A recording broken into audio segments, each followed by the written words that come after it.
Hello. Welcome to the Bore You to Sleep podcast. The podcast that will hopefully help you get to sleep. I am going to read an open source book, one that is not particularly interesting, but one that is hopefully boring enough to get you to sleep. Tonight's reading comes from The Problems of Philosophy, written by Bertrand Russell and published in 1912. This book looks at the different perspectives of philosophy. My name is Teddy, and I aim to help people everywhere get a good night's rest. Sleep is so important, and my mission is to help you get the rest that you need. The podcast is designed to play in the background while you slowly fall asleep. Thank you to everyone who shared their words of gratitude with me during the week. A huge thank you to all of the Spotify listeners who answered the Q&A. Every response is appreciated. If you appreciate the podcast, please leave a review in your favorite podcast player of choice. It's extremely helpful in allowing me to reach more people who need a good night's rest. Even one sentence helps out. As always, a thank you to everyone who supports me on Patreon or Anchor with a financial monthly contribution. I'm ever so grateful for your contribution to the podcast. The podcast is completely free, and it's thanks to your support that allows me to bring out more episodes for those who need them. If you would like to become a patron or sponsor, please visit boreyoutosleep.com where you can support the podcast. If you would like, you can also say hello to me at boreyoutosleep.com. I'm also on Twitter and Instagram at boreyoutosleep. In the meantime, lie back, relax, and enjoy the readings. The Problems of Philosophy by Bertrand Russell. Preface. In the following pages, I have confined myself in the main to those problems of philosophy in regard to which I thought it possible to say something positive and constructive, since merely negative criticism seemed out of place. For this reason, theory of knowledge occupies a larger space than metaphysics in the present volume, and some topics much discussed by philosophers are treated very briefly, if at all. I have derived valuable assistance from unpublished writings of G. E. Moore and J. M. Keynes, from the former as regards the relations of sense data to physical objects, and from the latter as regards probability and induction. I have also profited greatly by the criticisms and suggestions of Professor Gilbert Murray. Chapter 1.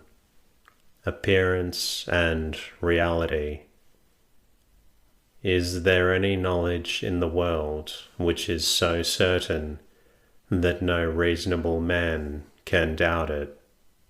This question, which at first sight might not seem difficult, is really one of the most difficult that can be asked. When we have realized the obstacles in the way of a straightforward and confident answer, we shall be well launched on the study of philosophy. For philosophy is merely the attempt to answer such ultimate questions, not carelessly and dogmatically, as we do in ordinary life and even in the sciences.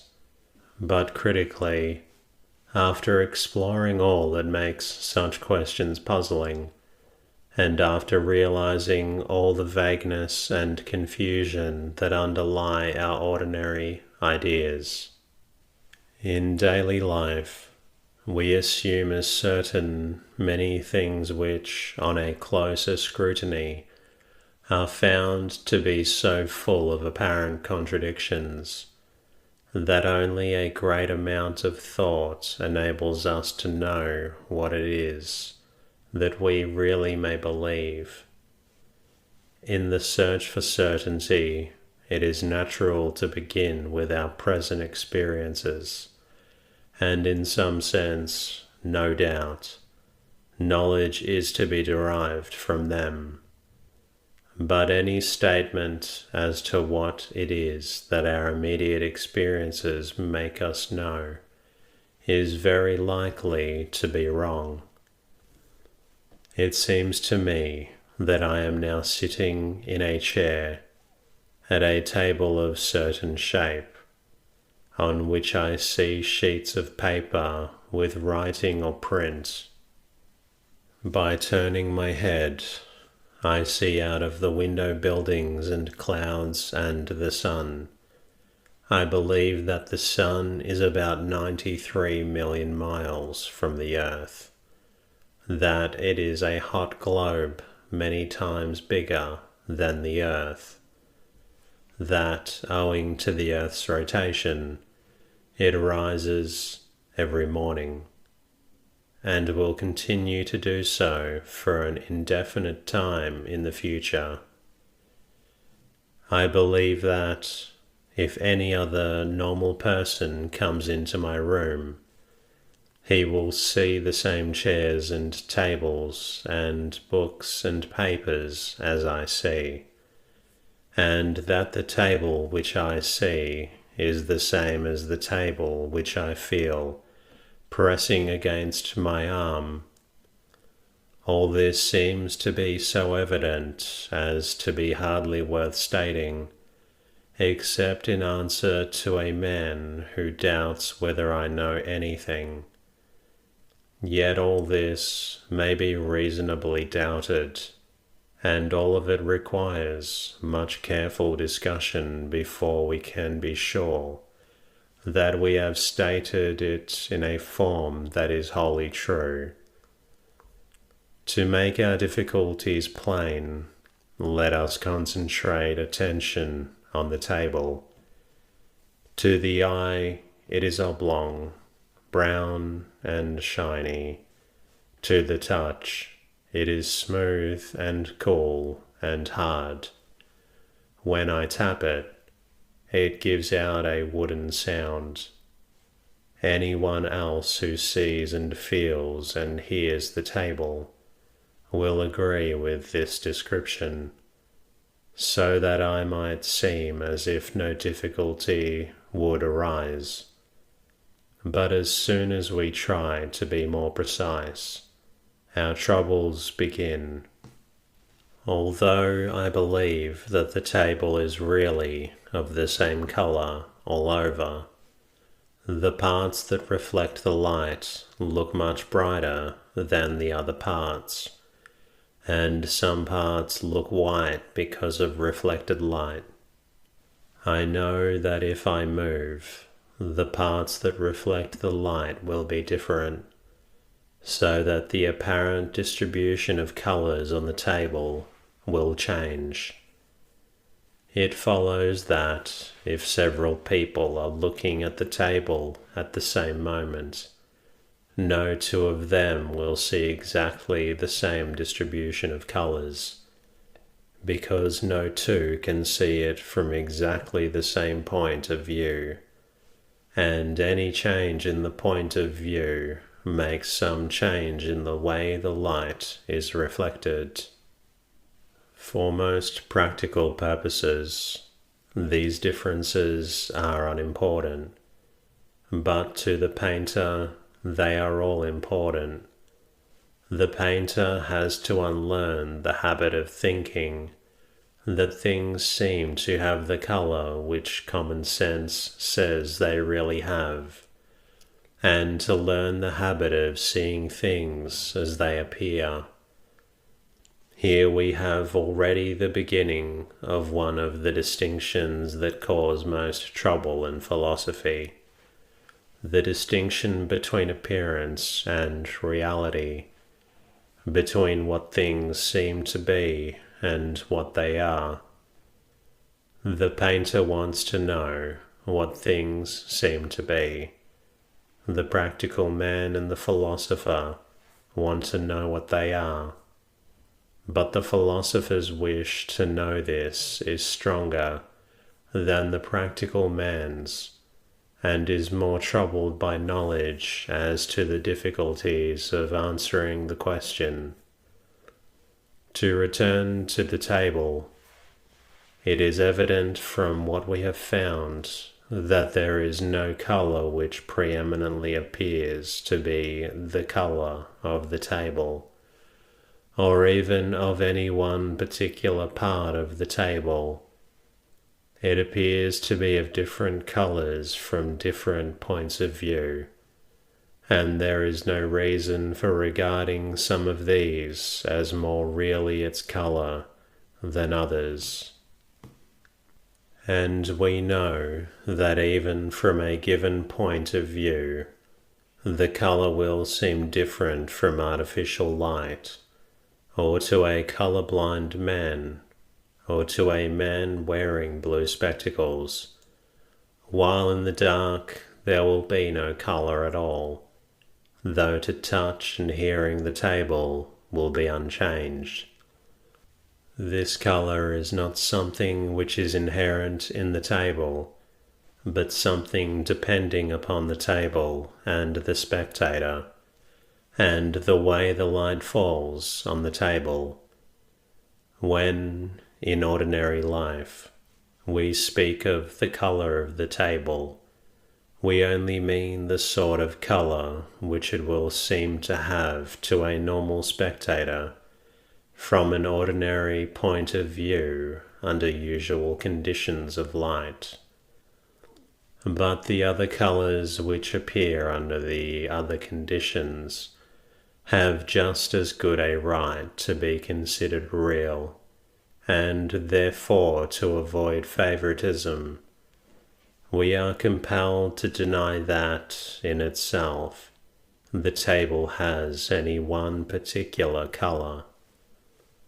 The same thing applies to the texture. With the naked eye, one can see the grain, but otherwise the table looks smooth and even. If we looked at it through a microscope, we should see roughness and hills and valleys, and all sorts of differences that are imperceptible to the naked eye. Which of these is the real table? We are naturally tempted to say that what we see through the microscope is more real, but that in turn would be changed by a still more powerful microscope. If then we cannot trust what we see with the naked eye, why should we trust what we see through a microscope? Thus again, the confidence in our senses with which we began deserts us. The shape of the table is no better. We are all in the habit of judging as to the real shapes of things, and we do this so unreflectingly that we come to think we actually see the real shapes. But in fact, as we all have to learn, if we try to draw, a given thing looks different in shape from every different point of view. If our table is really rectangular, it will look from almost all points of view as if it had two acute angles and two obtuse angles. If opposite sides are parallel, they will look as if they converged to a point away from the spectator, if they are of equal length, they will look as if the nearer side were longer. All these things are not commonly noticed in looking at a table, because experience has taught us to construct the real shape from the apparent shape, and the real shape is what interests us as practical men. But the real shape is not what we see.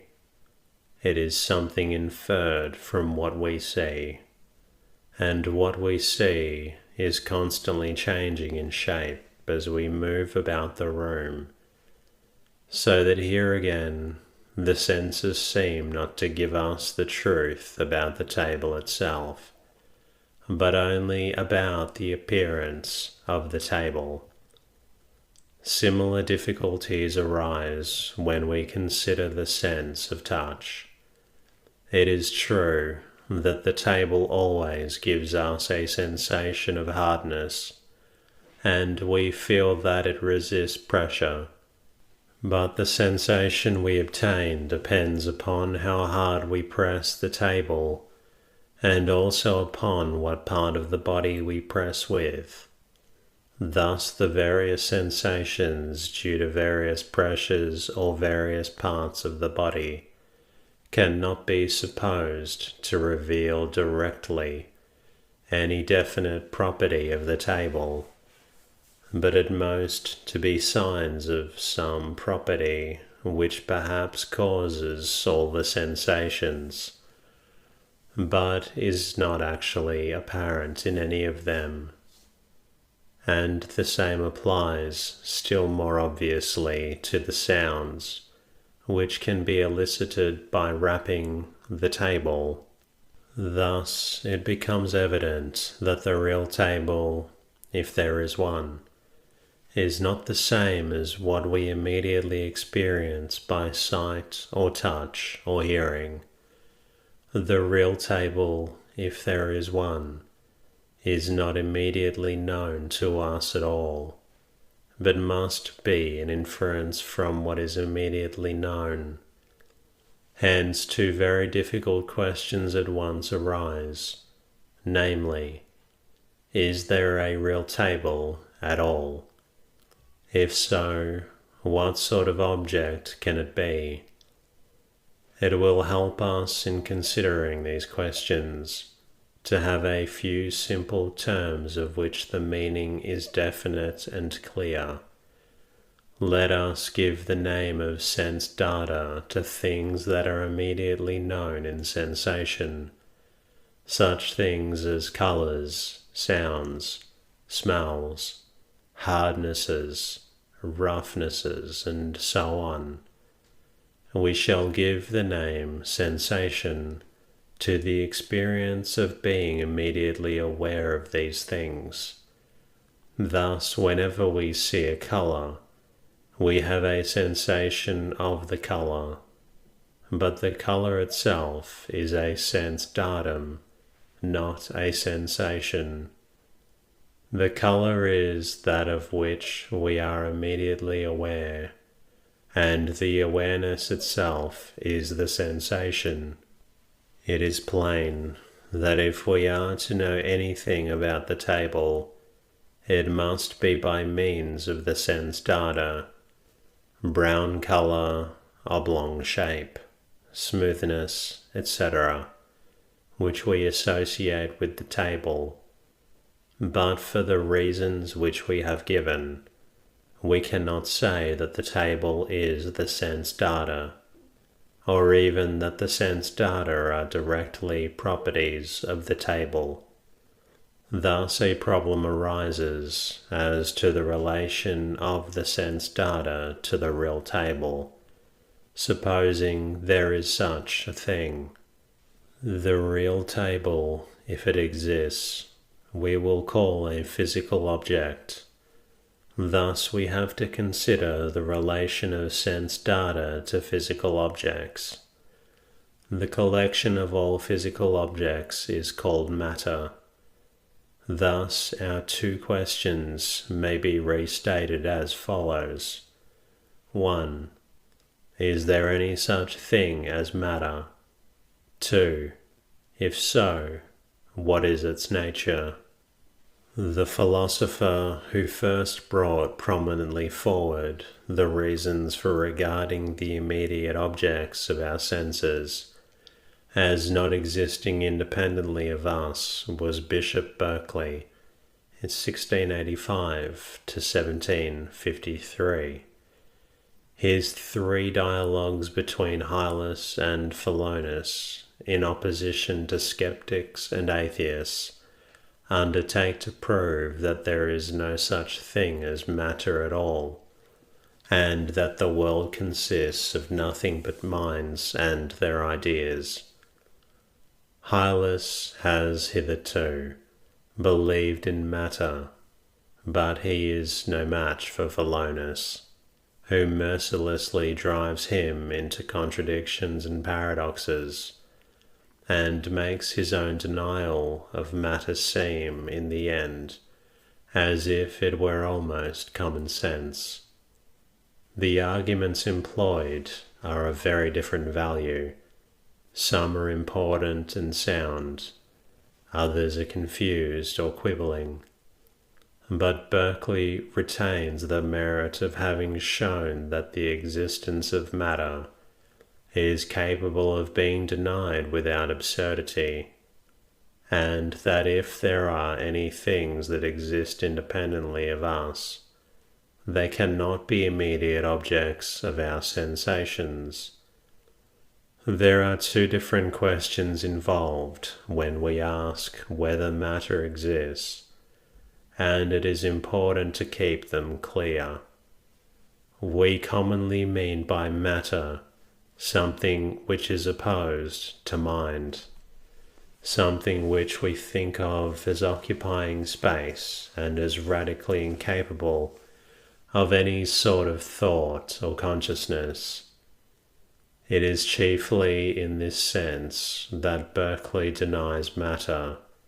That is to say, he does not deny that the sense data, which we commonly take as signs of the existence of the table, are really signs of the existence of something independent of us. But he does deny that this something is non-mental, that is, neither mind nor ideas entertained by some mind. He admits that there must be something which continues to exist when we go out of the room or shut our eyes, and that what we call seeing the table does really give us reason for believing in something which persists even when we are not seeing it. But he thinks that this something cannot be radically different in nature from what we see, and cannot be independent of seeing altogether, though it must be independent of our seeing. He is thus led to regard the real table as an idea in the mind of God. Such an idea has the required permanence and independence of ourselves, without being, as matter would otherwise be, something quite unknowable, in the sense that we can only infer it, and can never be directly or immediately aware of it. Other philosophers since Berkeley have also held that, although the table does not depend for its existence upon being seen by me, it does depend upon being seen, or otherwise apprehended in sensation, by some mind, not necessarily the mind of God, but more often the whole collective mind of the universe. This they hold as Berkeley does, chiefly because they think there can be nothing real, or at any rate nothing known to be real except minds and their thoughts and feelings. We might state the argument by which they support their view in some such way as this. Whatever can be thought of is an idea in the mind of the person thinking of it. Therefore, nothing can be thought of except ideas in minds. Therefore, anything else is inconceivable, and what is inconceivable cannot exist.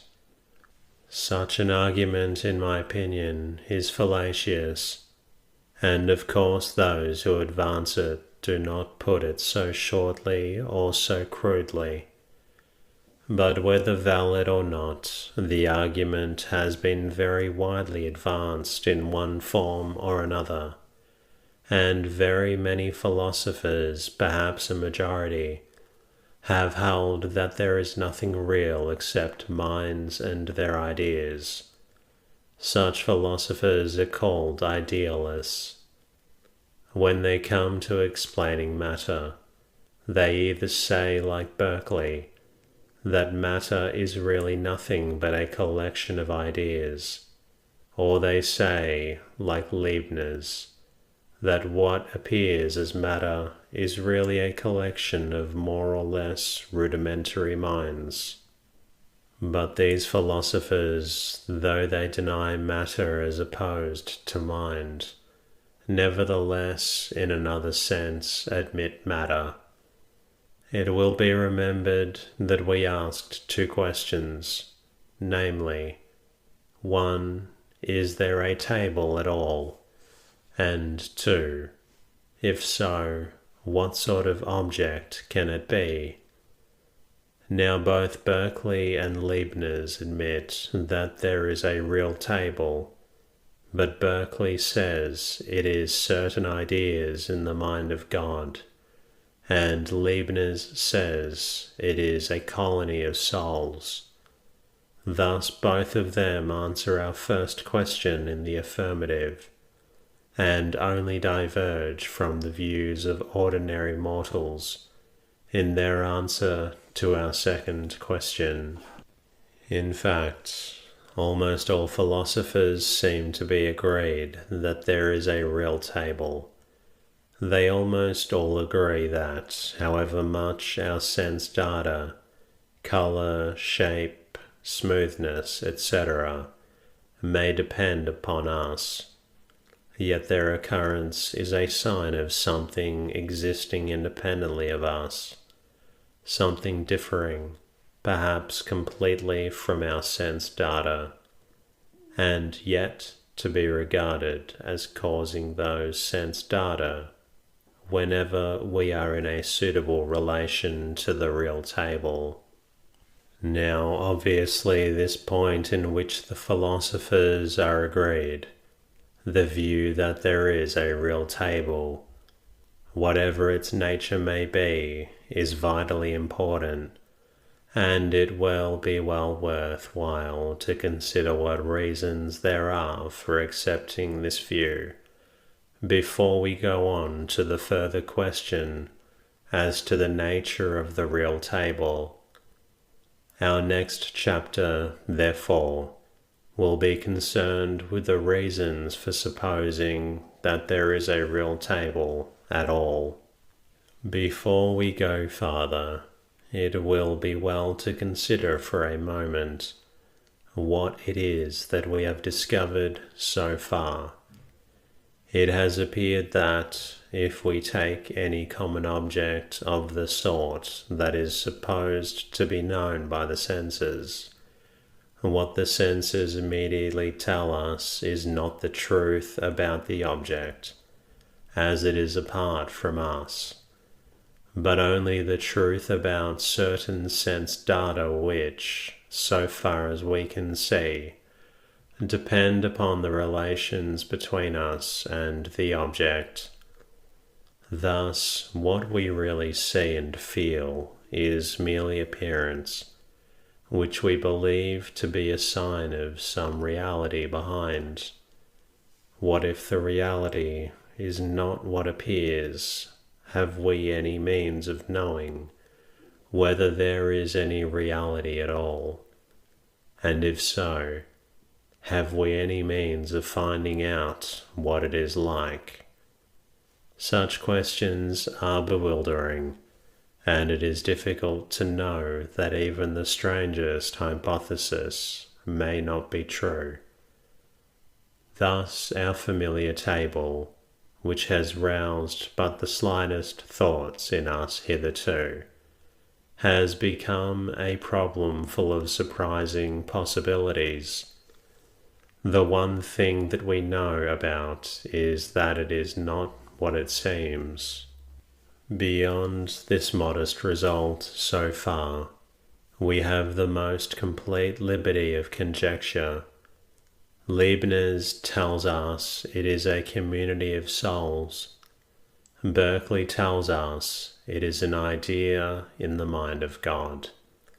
Sober science, scarcely less wonderful, tells us it is a vast collection of electric charges in violent motion. Among these surprising possibilities, doubt suggests that perhaps there is no table at all.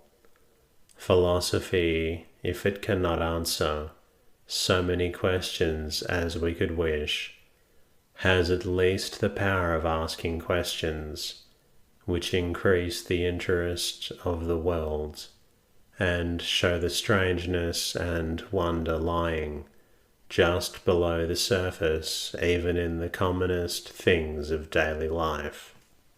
Is there a table which has a certain intrinsic nature and continues to exist when I am not looking, or is the table merely a product of my imagination, a dream table in a very prolonged dream?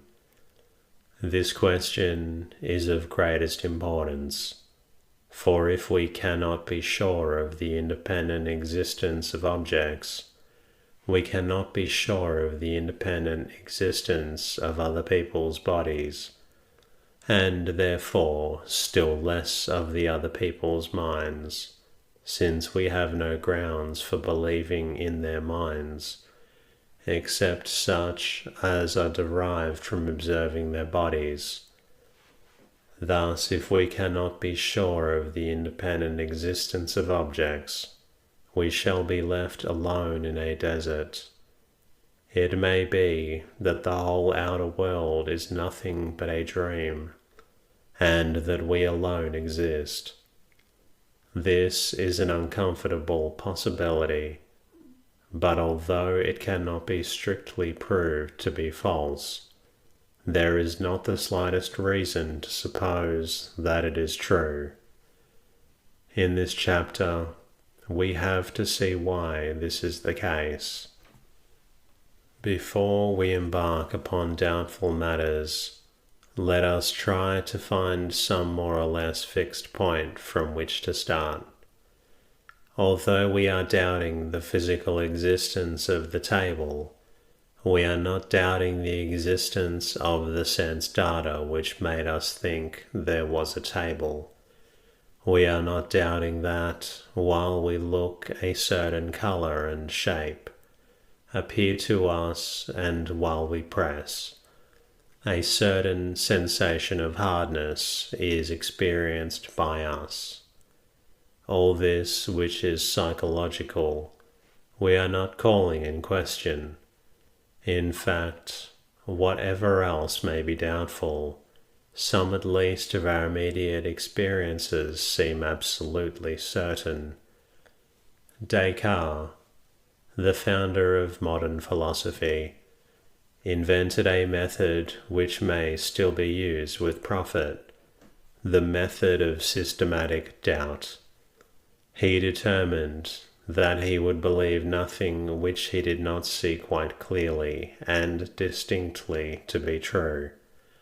Whatever he could bring himself to doubt, he would doubt, until he saw reason for not doubting it. By applying his method, he gradually became convinced that the only existence of which he could be quite certain was his own. He imagined a deceitful demon who presented unreal things to his senses, in a perpetual phantasmagoria, it might be very improbable that such a demon existed, but still, it was possible, and therefore doubt concerning things perceived by the senses was possible.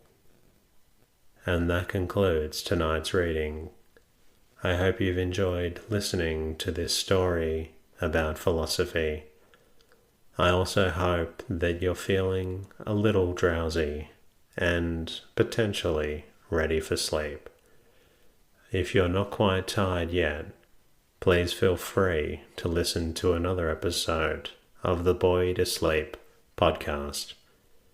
Until next time,